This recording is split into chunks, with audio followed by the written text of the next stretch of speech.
What up, fight world? It's your boy Terry L, Boxstar Forum, and I'm back at y'all again with some boxing news. This time around, we're going to focus on some boxing in the UK across the pond, and we got some interesting boxing news for y'all because this is going to be a headbanger this weekend. We got fights in the UK between Joyce and Carlos Takam. And that undercard is stacked. For some of y'all may not know about some of these exciting UK fighters, but we're getting that to in a minute. Before you continue with anything, disturb yourself by drinking your juice or whatever, hit the like and subscribe button. You know, support the movement, Boxstar Forum. We doing it, y'all. We back at y'all. We keeping it moving. We keeping it current. We keeping it fresh. Boxing flavor for days. Anyway, let's get right into it. So, okay, the Carlos Takam fight between Joyce is going to be held in London at the Wembley Arena. For those of y'all who don't know, the Wembley Arena is like a little stadium, which is not Wembley Stadium. So Wembley Arena is a good joint. I've been there a couple of times, good venue. And for boxing, it's really exciting. I think it holds about 6,000 people. So it's a decent sized venue and a very exciting atmosphere. The atmosphere is quite electric when it gets going because you're kind of on top of, as a fan, you're on top of the action. You really, it's quite electrifying. So, sorry. In terms of the Joyce Carlos Takam fight, it's an interesting fight purely much because, as you know, Joyce, who defeated British heavyweight sensation Daniel Dubois in sensational fashion. In fact, he stopped Dubois in the 10th round in their clash. Is defending his WBC, well, actually, it's his WBO international title, WBC silver and Commonwealth title. The WBC seems to have all kinds of versions of their belt, man. God damn. Anyway, Carlos Takam is fighting for all of that. So basically Joyce is putting that on the line. They are titles nonetheless. The Commonwealth title is a pretty decent strap to hold if you are in the UK or in the Commonwealth. So it's quite well recognized. So Carlos Takam is fighting for that. For those of you who may or may not know Carlos Takam, he recently or previously fought Anthony Joshua, and Joshua had a very tough fight with him, very awkward for Joshua, and it was a controversial stoppage when he fought Anthony Joshua. And he is a very difficult opponent. He's not easy to get out of it. He's not even easy to hit. He comes forward very similar to Derek Chisora. So this would be an all-action fight in my view. I wouldn't be surprised if the fight doesn't go the distance. I think someone's getting knocked out in this fight, but I'll give you my predictions in a minute. But I also want to give a mention, honorary mention to all the guys fighting the undercard because I like the undercard. There's a kid by the name of Hamza Sharice who's 12-0 with 8 KOs, and he's a pretty exciting prospect. Former world champion Carl Frampton branded him Britain's best prospect and added, if he doesn't go on and win a world title, I'll eat my hat. So the two fight at for the WBO European title, and it's supposed to be I believe it's a welterweight clash. Yeah, but apparently he's very exciting. I don't know too much of him, to be honest. I've seen some clips of him. He seems pretty exciting. But Carl Frampton backs him.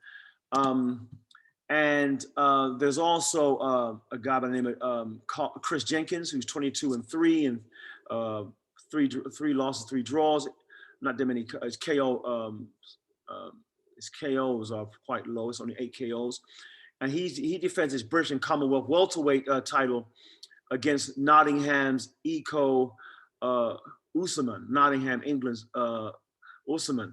I believe this is a bit of a grudge match between the two. So, and he's 14-0, 5 KOs. So that's a pretty exciting fight. And there's a few other fights on the undercard. A kid by the name of Chris Burke, 9-0, 6 KO, defends his WBC International Super Bantamweight title against James Bleach Jr., who's 12-1 with only 2 KOs. But Frank Warren, Hall of Fame, I like Frank Warren, man. Frank Warren's cool. Frank Warren, Hall of Fame promoter, says, I am delighted with the undercard.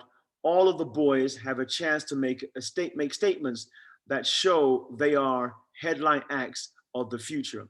Hamza, who I mentioned earlier, is now training in California, and for what I am told, he is impressing everyone out there. He is a real sleeper in the super welterweight division. So I'm saying corrected, it's super welterweight. So he's fighting at 154 division. And I am with Carl Frampton in believing he reaches the very top. End of quote by Frank Warren. So yeah, so if you are tuning in for that fight, that's going to be shown, I believe, on BT Sport here in the UK, and I believe also worldwide. In the US, I believe you can watch it via the, I'm not sure what cable network, but check out your cable network to see who's showing that. That's happening this September. Sorry, it's this September, this Saturday, July 24th. And the fight is staged at Wembley Arena in London. So let's talk about the Carlos Takam and I can't talk right now, God damn. Joyce. The name kind of rhymes, but you have to get it right or it just sounds goofy. So, so yeah, let's talk about that clash between the two titans. I like these guys, and I think that it will be an exciting fight. And Joyce is out to prove that he is a bona fide contender in the heavyweight division because he actually has a bit of a late starter in some respect because he's I wouldn't say he's old, or dare I say he's old, but he's old in sense that he's not the youngest cookie in the world. And he is about 33 years old. Carlos Takam is about the same age, 33, 34. Carlos Takam is obviously for a lot more than Joyce. Damn, I can't talk today.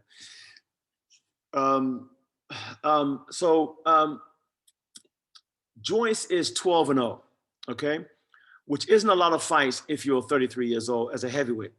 As you know, he's a former Olympian, has a serious pedigree, and let's talk about the fact he's only had 12 fights. So when he came out of the Olympics, he wasn't really sure of what to do with his future. When he decided to go pro, for a good part of his 12-fight career, he was promoted by, as we know, David Hay under Hay Promotions and Richard Schaefer, who used to be with Golden Boy Promotions.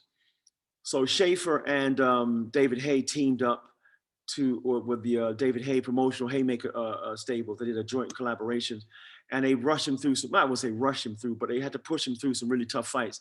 And Dubois was one of the tough fights that he had. He's fought Sylvester Stilvern, but obviously Stilvern was passive, but still a dangerous opponent. So he hasn't had a lot of time to really polish his skills with lesser opponents. And Carlos Takam is just yet another opponent, a guy who's had about 28 knockouts. Is it 28 knockouts? I think it's over 25 knockouts in his professional career. And Takam has fought a lot of tough opponents, including Anthony Joshua. So it's a tough fight. It's a dangerous fight for Joyce, but it's a fight I believe he can win. And the reason why I say that, because Joyce is heavy-handed in both hands. I just asked Daniel Dubois. He literally broke down Daniel Dubois with just a jab. That's how heavy-handed this dude is. And he's solid. He's a serious heavyweight. This dude is solid from head to his toes. There was one report I heard when he was sparring somebody, when he hits you, you feel it in your toes. It's almost like your teeth rattles. And he hits that hard. And he may not be the most polished fighter in the sense that he throws combinations and bunches. He kind of throws his jab like that, like almost like a juggernaut. His nickname is Juggernaut. When he hits you, it's like boom, boom. But when he hits you, it's with bad intentions. And it may not look very fast, but I tell you, it's sharp. He's a very sharp fighter. Obviously, in the amateurs, he fought a ton of fights, so he had to fight a lot, spar a lot, and he fought against some top quality opponents in the amateurs. But as a professional, he's had a lot of experience sparring tons of top professionals. And of course, as I mentioned earlier, he had some very tough fights in only a 12-fight career. He's also called out the winner of the Anthony Joshua Usyk fight if he gets past Carlos Takam, which I believe he will. And the reason why he's calling these guys out for another stadium fight, because he's a big Arsenal soccer fan, and he wants the fight to be staged at the Emirates. Now, obviously, if he gets past Takam and if he's in line to fight Joshua, which I don't think he will be, seeing that Joshua gets past Usyk, Joshua calls the shot. So whether it happens in the Emirates is another thing. So the reason why Joe Joyce is calling out Usyk, because as you know, that Usyk and Joe Joyce were scheduled to fight, and there was talk that fight was going to happen, and then that deal didn't go through, probably because there wasn't enough money on the table for Usyk. And obviously he waited and waited, and he got the right call because there's a ton of money on the table for him to fight Anthony Joshua. So good call by Team Usyk. Now, what's interesting about this fight is that Carlos Takam is a solid opponent, and he's built very well, and he can fight. He throws punches and bunches. He has decent footwork. He's a come-to fighter, so he comes right at you. And so it won't be very, very difficult for Joe Joyce to hit him.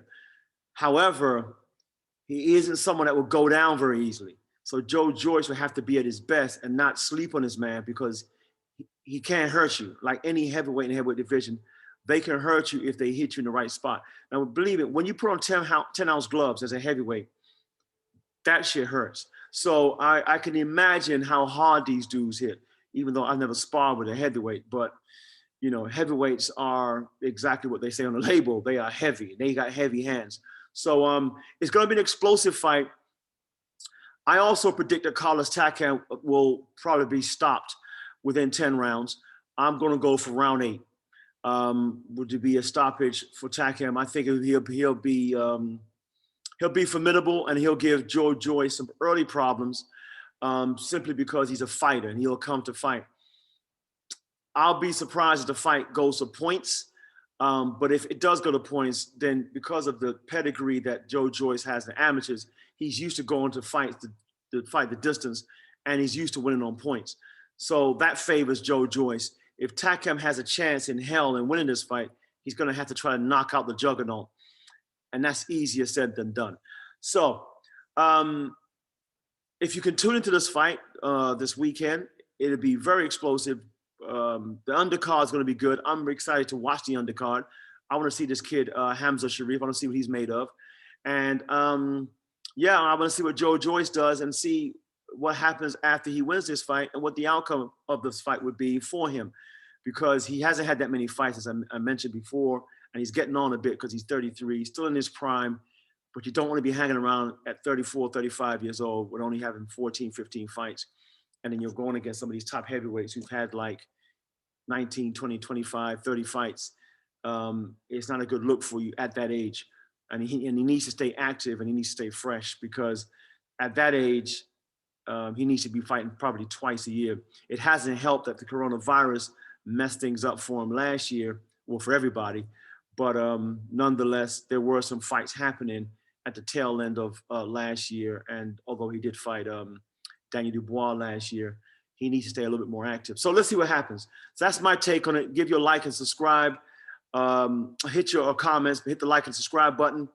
And tell what you think. Joe Joyce is fighting Carlos Takam, Wembley Arena this Saturday, July 24th. Tune in and enjoy the undercard. That's all I got for now. Holla back. Stay tuned for more Box Down Forum. Support the movement. Give a mad shout out to my sponsors, my boys over at Rika Property Management. They showing love to a brother, Doug Fuqua, and the peoples over at Rika. Much love to y'all. Keep supporting the movement. Look forward to our next white collar boxing show that we're going to put on this year. We're going to be doing some money, raising some money for the charity Mind, the mental health organization. So that should be happening at the tail end of the year. Tune in, stay tuned, stay in tune for all the updates, and of course the boxing news. Peace out.